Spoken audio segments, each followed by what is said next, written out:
es el formato F04, el cual se realiza la planeación del inicio, programa y cierre de la inspección. A continuación voy a presentar cómo se debe diligenciar este formato, cuál es la información más importante que debe llevar. Inicialmente, en la parte superior se agrega la orden de inspección, en este recuadro, la OT. Estos datos generalmente están dados en el formato F610 que entrega visitas. Y marcamos con una S al alcance del cual corresponda, ya sea RETI o RETILAB. Entonces, y al que no corresponda al alcance, simplemente marcamos una N como no aplica. En el alcance inspeccionado describimos el alcance desde dónde comienza el alcance hasta qué punto vamos a inspeccionar. Este alcance está descrito en el F02. Importante que ese formato logre, describir este alcance tal cual como está en la propuesta comercial, al igual que en el formato F02. Los puntos más importantes a realizar antes de ir a campo son estos tres, que es el 1, el 1.1, medidas a realizar, y el 1.2, medidas de equipos y accesorios. En cuanto a los puntos que se deben desarrollar en la inspección, se pueden desarrollar el 2, que aunque también se pueden programar, se pueden ya planear, punto 3 y punto 4 y 5, ¿sí? Entonces, inicialmente lo que vamos a hacer es verificar que contemos con los formatos y listas de verificación acorde al alcance que vamos a inspeccionar y que estos formatos estén vigentes. Hay que tenerlo muy en cuenta porque hay formatos, por ejemplo, este formato F04 entró en vigencia el de octubre 2021, entonces no podemos tener la versión 4, sino que esta versión que es la actual, ¿sí? Para que no hayan problemas a la hora de cambiar formatos en cuanto al sistema de gestión de calidad. En el 1.2 verificamos que se posea la documentación completa. Esto es un requisito para realizar el proceso de inspección, ¿sí? Antes de realizar la visita, toda la documentación debería o debe estar completa, ya que con esto nos vamos a facilitar el trabajo como inspectores en verificar, por ejemplo, en los planos, en las memorias o ya sean los certificados de producto para poder identificar todos esos productos instalados, ¿sí? Al igual que finalmente pues coordinar con el cliente, que él tenga toda la logística necesaria para poder realizar la inspección, ¿sí? Esto como bien se menciona acá, se debe colocar cuando aplica. En este punto es importante que aplican los tres porque generalmente se utilizan, ¿sí? Que se cumpla con los formatos, que se cumpla con la documentación completa y con la coordinación del cliente, que el cliente nos coopere en la ejecución de la inspección, ¿sí? Y asimismo cumpliría marcando estos espacios. Se pueden marcar con una S, que sería aplica. Cuando no aplica colocamos una N, pero como ya lo mencionaba, estos tres puntos es muy importante que sí apliquen y sí cumplan. En el punto 1.1, las medidas de realizar, lo que vamos a agregar en esta sesión son los códigos de los equipos, los códigos internos de cada equipo, ¿sí? Se debe colocar cuando aplican. Cuando no aplican colocamos un NA. En el caso, por ejemplo, de RETI, el F109 es el formato que lleva todas las medidas de sistema de puesta a tierra, medidas de continuidad en dado casos que apliques, ¿sí? Entonces colocamos qué equipo con el código de balcón. Generalmente inicia con la letra E, rayita, y tenemos un número en el cual identifica el equipo que vamos a utilizar para realizar esa medida. Si son 1, 2 o 3 equipos, se deben igual colocar en el espacio, ¿sí? Cuando no aplica, simplemente no aplica, NA. En el 1.2, a diferencia del 1.1, vamos a agregar es una S o una N. Una S cuando aplica el equipo y una N cuando no aplique, ¿sí? Entonces, por ejemplo, si vamos a utilizar un luzómetro o un telorómetro, entonces marcamos que aplique. Cuando no apliquen, por favor, diligenciar igual el espacio colocándole una N, identificando en el que no se va a utilizar ese equipo, ¿sí? Estos equipos se deben, verificar antes, ya que hace parte de la planeación. Entonces, cuando vamos a realizar la inspección ya tenemos identificado qué equipos necesitamos, al igual para poderlo solicitar a metrología y que nos digamos, nos dé esos equipos, nos facilite los equipos para poder hacer la inspección. Seguidamente verificamos que se cuenten pues con todos los equipos. Este siempre aplica y siempre cumple. ¿Por qué? Porque Balcón se encarga de que todos los equipos estén calibrados, de que estén al día, ¿sí? De que no se venza y de que estén en perfectas condiciones, ¿sí? Ya lo que vamos a realizar en esta sesión de programa de inspección es que vamos a aplicar los siguientes formatos. El F04 es el que estamos aprendiendo a diligenciar en este momento, y el F02 es el que se genera la orden de trabajo.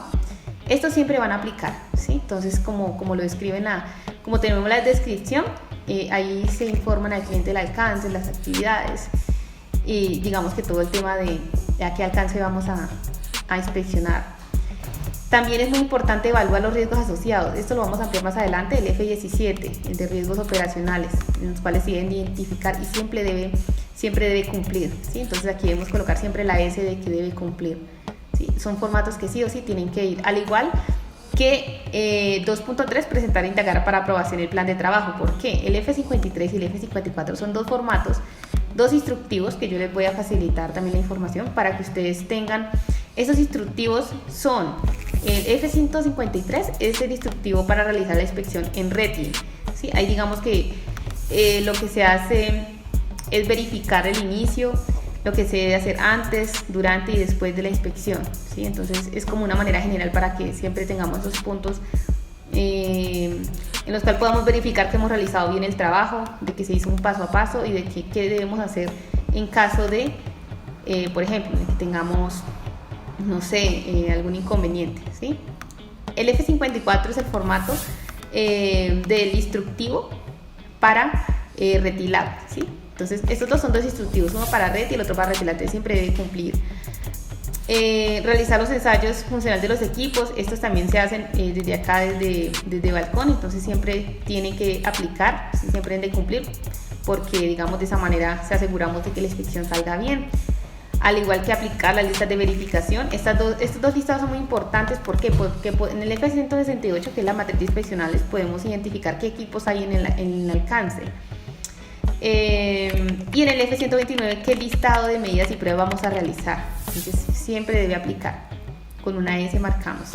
Y finalmente pues siempre se debe realizar una reunión de cierre con el F150, el informe de no conformidades técnicas, de no conformidades en campo, el F151 y el F150, en el cual se pueden agregar otras, digamos, no conformidades, ya sea en el balcón. Siempre debe de cumplir.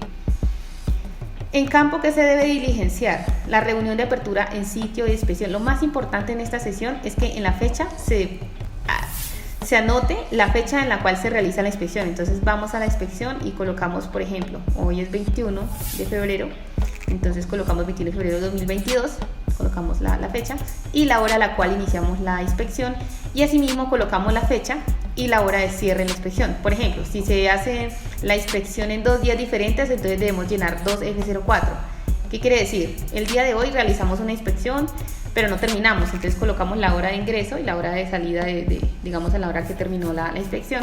Y el día de mañana pues continuamos inspeccionando otras casas o bueno, lo que se vaya a hacer en el alcance especificado, y se debe colocar la fecha pues del día correspondiente en otro formato nuevamente diligenciado, pues que cumpla con todos estos, digamos, que esté correctamente diligenciado con lo que se vaya a realizar en ese día, así sea, digamos, del mismo proyecto, no importa. Entonces ya en el caso, por ejemplo, en el que sean una fecha de que se realiza una inspección, por ejemplo a la medianoche, tipo 11, 12 de la noche, y se termine a la madrugada del otro día, pues ahí sí se podría colocar la fecha, digamos, tipo 11 de la noche, y se colocaría aquí en final, en la cierre de inspección, se colocaríamos la fecha de, yo sé, si terminamos a las 2 de la mañana, entonces agregamos la fecha correspondiente y la hora. Es muy importante que estén esas dos información clara. Al igual, en los ítems 3.1, 3.2, 3.3 se debe también identificar cuáles aplicarían en ese caso y cuáles cumplirían, ¿sí? Tanto en apertura y cierre de la inspección en sitio, ¿sí? Lo más importante que se debe realizar en sitio y no olvidar, que es un punto, digamos, por la cual el Organismo Nacional de Acreditación levantó una no conformidad fue porque se ha observado que en los proyectos no se establece la fecha de cierre de no conformidades. Cuando hay un F-151 en el cual al cerrarse la inspección el inspector informa al cliente y dice, bueno, salieron tantas no conformidades, son estas, digamos que hace como toda la entrega el informe, ¿sí? Y también lo socializa. Entonces con el cliente acuerdan, ¿sí? Hacen un acuerdo o establecen la fecha de cierre de no conformidades. No tiene que ser exacta, es decir, se puede estimar un tiempo y que en ese tiempo que se establezca se cierren esas no conformidades. ¿Sí? Si se llega a vencer esa fecha, pues el cliente tiene una oportunidad para ampliarla. Entonces es muy importante colocar en el formato F-151 la fecha de cierre de no conformidades. ¿Sí? Entonces estos son uno de los puntos más importantes al terminar este proceso de inspección. En este formato se menciona de manera general, pero digamos que en el proceso de inspección se logra identificar este punto tan importante. Y finalmente se debe agregar nombre y apellido del constructor a cargo el constructor a cargo, ¿sí? Si no está el constructor, tiene que estar la persona autorizada por el constructor, y esto debe estar autorizada mediante un oficio firmado, ¿sí? Tanto por el constructor como la persona a la cual la han autorizado. Tiene que tener esas mismas competencias para poder recibir esta inspección. Entonces tenemos la firma acá tanto del constructor y del inspector, ¿sí? Constructor e inspector. Y finalmente pues el inspector firma todo el formato en el cual se coloca su nombre y su matrícula, y esa sería toda la información que debe tener este formato.